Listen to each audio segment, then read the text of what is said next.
এখন ঘড়িতে বাজে রাত 2টো। তো আমি কি করছি সেটা তোমাদের সঙ্গে শেয়ার করব। আর বাইরেটা চলো দেখিয়ে দিচ্ছি, একদম ঘুটঘুটে অন্ধকার। তো পুরো বাড়ি ঘুমিয়ে আছে, পুরো পাড়া ঘুমিয়ে আছে। আর রাস্তাটা দেখো, এখানে যে গেটটা, আমার ঘরে ঢোকার যে গেটটা, সেই পর্দাটা রাতের বেলা এখানে দিয়ে দিই। তো পর্দাটা সরিয়ে তোমাদের দেখাচ্ছি, একদম অন্ধকার। তো দেখো পর্দাটা এখানে দিয়ে দিলাম, বাইরেটা তো দেখিয়ে দিলাম। আর এখানে দেখো গ্যাসের উপরে দুধ বসিয়েছি। তো মেয়ের বার্থডে, তো সেরকম বড় করে কিছু করা হয় না। তো আমার শ্বশুরবাড়িতে মানে প্রথম যখন মেয়ের 1 বছরে জন্মদিন করি, তো তখন আমার শাশুড়ি মা বলেছিল যে মেয়েদের জন্মদিন করলে নাকি আয়ু কমে যায়, ওটা করতে নেই, ছেলেদের করা যায়। আমি জিজ্ঞেস করেছিলাম ছেলেদের করা যায়? বলে হ্যাঁ ছেলেদের করা যায়, বড় করে ধুমধাম করে ছেলেদের করা যায়, কিন্তু মেয়েদের করা যায় না। তো তখন থেকে আমি ওনার ওই কথাটা শুনিনি। তো জন্মদিন যখন ছেলেদেরও করা যায়, তখন মেয়েদেরও তাহলে করা যায়। তো ছেলেদের যদি আয়ু বাড়ে আর মেয়েদের আয়ু কমে যায়, তো এই কথাটা একদমই মানতে পারিনি। তো যাই হোক, 1 বছরের দিন থেকে আমি জন্মদিন পালন করি ঘরোয়া, নিজেদের মতন, সেরকমভাবে বাইরের কাউকে বলতে 2-1 আত্মীয় স্বজন যারা থাকে তাদেরকে। তো চলো বন্ধুরা, কেমন আছো তোমরা? আশা করছি সবাই ভালো আছো, সুস্থ আছো, আমিও ভালো আছি। তো রাজনন্দিনীর ছোট্ট সংসারে তোমাদের সকলকে জানাচ্ছি অনেক অনেক স্বাগত আর অনেক অনেক ভালোবাসা। আর আজ রাত 2টো থেকে তোমাদের সাথে নিয়ে আজকের ব্লগটা স্টার্ট করছি। তো পায়েস করছি, ও ভীষণই ভালোবাসে পায়েস খেতে। আর শীতকালে যে তোমার খেজুর গুড়ের পাটালি কিনেছিলাম, তো তারই একটু ছিল, তো সেটা দিয়েই করব। কারণ খেজুরের একটা সেন্ট থাকে আর গুড়ের পায়েসটা খেতে একটু অন্যরকম লাগে।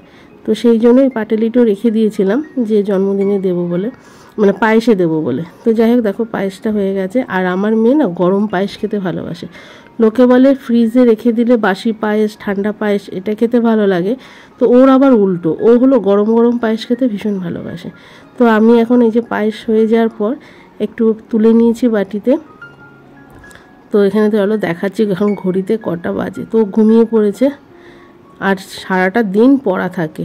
তো ওকে ডেকে তুললাম যে উঠে পড়। তো দেখ তোর জন্য কি করেছি। তো চলো ঘড়িতে দেখো এখন বাজে রাত 3টে। তো রাত 3টে বাজে। তো আমার পায়েস কমপ্লিট।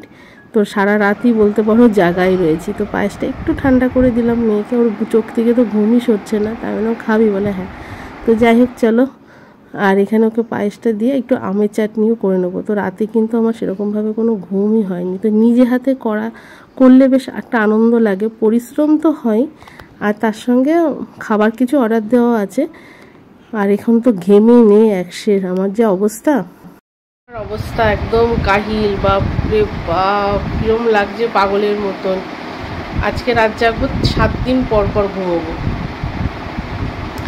আর এখন বাকি আছে তোমার চিকেনটা হলো তোমার নুন হলুদ মাখিয়ে রাখবো, মশলা টশলা সব করা আছে আর কি। আর সকালবেলা বসাবো। আর এখন আমি গা হাত পা ধুয়ে নেবো। চলো পায়েসটা ঠান্ডা করে রেখে দিলাম টেবিলের ওপরে। আর তার সঙ্গে চাটনিটাও করে ফেলেছিলাম। তো দেখো চাটনিটাও করা হয়ে গেছে। আর মাছটা সমস্ত কিছু ধুয়ে নুন হলুদ মাখিয়ে ফ্রিজে রেখে দিয়েছি। আর চলো তোমাদের একটা জিনিস দেখায়। তো আমার শাশুড়ি মা এখন কি হয়েছে, ইদানিং সারা রাত জেগে থাকবে আর সারা রাত বিস্কুট, মুড়ি, চানাচুর এইগুলো খাবে। কেন এরকম করে আমি জানি না, এখন বয়স হলো হয় কিনা জানি না। দেখো ঘড়িতে এখন 3:10-15 মতন বাজে। তো উনি হলো এই কীর্তিগুলো করে বেলায় রাতে, আর সারা দিন পড়ে পড়ে ঘুমোবে।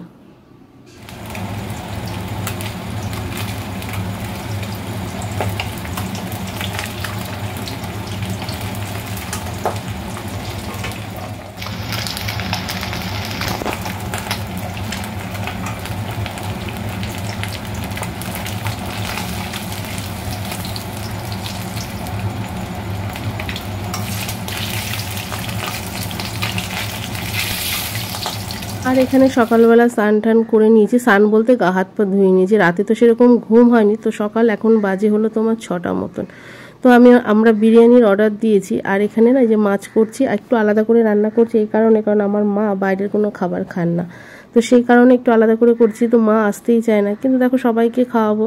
আর এখানে যদি মা বাবাই যদি উপস্থিত না থাকে, তো সেই আনন্দের কোনো মূল্যই হয় না। তো মাছ ভাজতে গেলে আমি ভীষণ ভয় পাই, ফুটে আসে বলে। আর মাছ ভাজতে গেলে আমার মানে কি বলবো, 10 হাত দূরে থেকে ভাজি। আর এই মাছ ভাজা করতে গেলে মানে আমার মাংস রান্না করতে যতটা টাইম লাগে, মাছ একটা একটা করে দিতে দিতে আমার অনেক টাইম লাগে। এখন চিকেনটা করিনি, কারণ মাছটা করে মার জন্য আলাদা করে একটু ভাত করব। তো মা আসতে চাইছিলই না বলে আমার জন্য কিচ্ছু করতে হবে না। আর এখানে দেখো মাছের ঝোলটাও বসিয়ে দিয়েছি।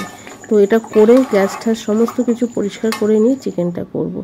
তো আর এখানে যে আমের চাটনিটা রাতের বেলা করেছিলাম, তো মৌরিটা ফোড়ন দিয়েছিলাম না, তো আমি পরে আবার একটু মৌরি দিলাম ফোড়নে। আর এদিকে সমস্ত কিছু করে গুছিয়ে গ্যাস মানে মার রান্না সমস্ত সরিয়ে নিয়ে, শুধু মা না এখানে সবার জন্যই করেছিলাম, যে যেটা খাবে আর কি। তো এখানে দেখো চিকেনটা কিন্তু দারুণ হয়েছিল, একদম লঙ্কা ছাড়াও বাচ্চারাও খাবে বলে। আর আমি এখানে সমস্ত কাজকর্ম, রান্নাঘরের সমস্ত কাজকর্ম করে আর তারপরে স্নান করে নিলাম, নিয়ে এই যে ঠাকুরকে একটু পুজো দিয়ে নিলাম, কারণ একবার যদি আবার কেউ লোকজন চলে আসে তাহলে আমার ঠাকুর পুজো দেওয়া হবে না। তো এখানে ঠাকুর পুজো দিয়ে, আর যা গরম পড়েছে না এই 29শে মে, মানে এত গরম পড়ে সে আর বলার কথা না। তো যখন আমি নার্সিংহোমে ভর্তি ছিলাম, তো তোমাদের দাদাভাইকে বলেছিলাম যে কবে বাড়ি যাব, তো মনে পড়ে এই কথাটাই।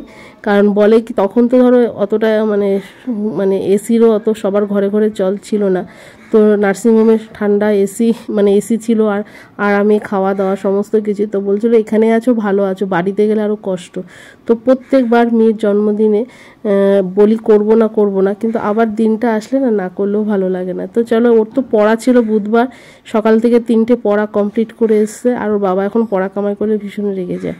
আর সকালবেলা টিফিনে পরোটা আর মানে আলুর তরকারি তার সঙ্গে ছিল, পরোটার সঙ্গে। আর এই যে এখানে দেখো বিরিয়ানির অর্ডার দেওয়া হয়েছিল, সেটাই তোমাদের দাদাভাই নিয়ে ঢুকছে আর কি। আর মাটন বিরিয়ানি অর্ডার দেওয়া হয়েছিল, মাটনটা এত ভালো সফট ছিল আর বিরিয়ানিটা এত ভালো ছিল সে বলার কথা না। তো সবাই খেয়েই প্রশংসা করেছে, খুব ভালো রান্নাটা হয়েছিল। আর এখানে দেখো খাবার পরিবেশনে আমরাই ছিলাম, যেহেতু ঘরোয়া, তো এর গত বছর করেছিলাম লোকজন নিয়ে। তো এবার আর সেই মেয়ের পরীক্ষার পর মানে রেজাল্ট বেরোনোর পর থেকে খুব ব্যস্ত ছিলাম। আর এই যে এখানে দেখো কেক নিয়ে এসে তোমাদের দাদাভাই, আর এখানে ওর নামটা লেখা আছে, নামটা অনেক বড়, রাজশ্রী।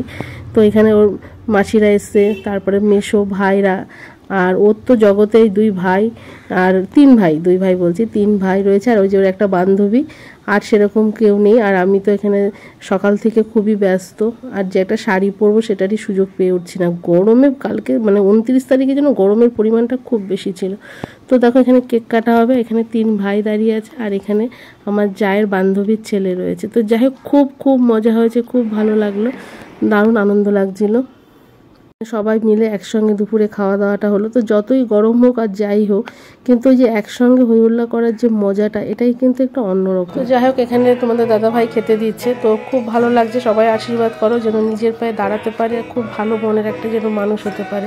তো মেয়েদের নিজের পায়ে দাঁড়ানো খুব দরকার, যেটা আমি সবসময় মেয়েকে উঠতে বসতে বলি, যে আর কিছু করো বা না করো, যাতে নিজে কিছু একটা করতে পারো, কারোর কাছে যাতে হাত পাততে না হয়। এই যে একটা বড় আনন্দ, যে শান্তি, নিজের ইনকামে অনেক কিছু যে কোনো জিনিসই করো না কেন তার মতন শান্তি। তো চলো বন্ধুরা, আজকের মতন ভিডিওটা এখানেই শেষ করছি। ভালো লাগলে অবশ্যই লাইক কমেন্ট শেয়ার করো, আর খুব ভালো লাগলে আমার চ্যানেলটাকে সাবস্ক্রাইব করে আমার পাশে থেকো। তো দেখা হচ্ছে আগামীকাল ঠিক দুপুর 2টায়।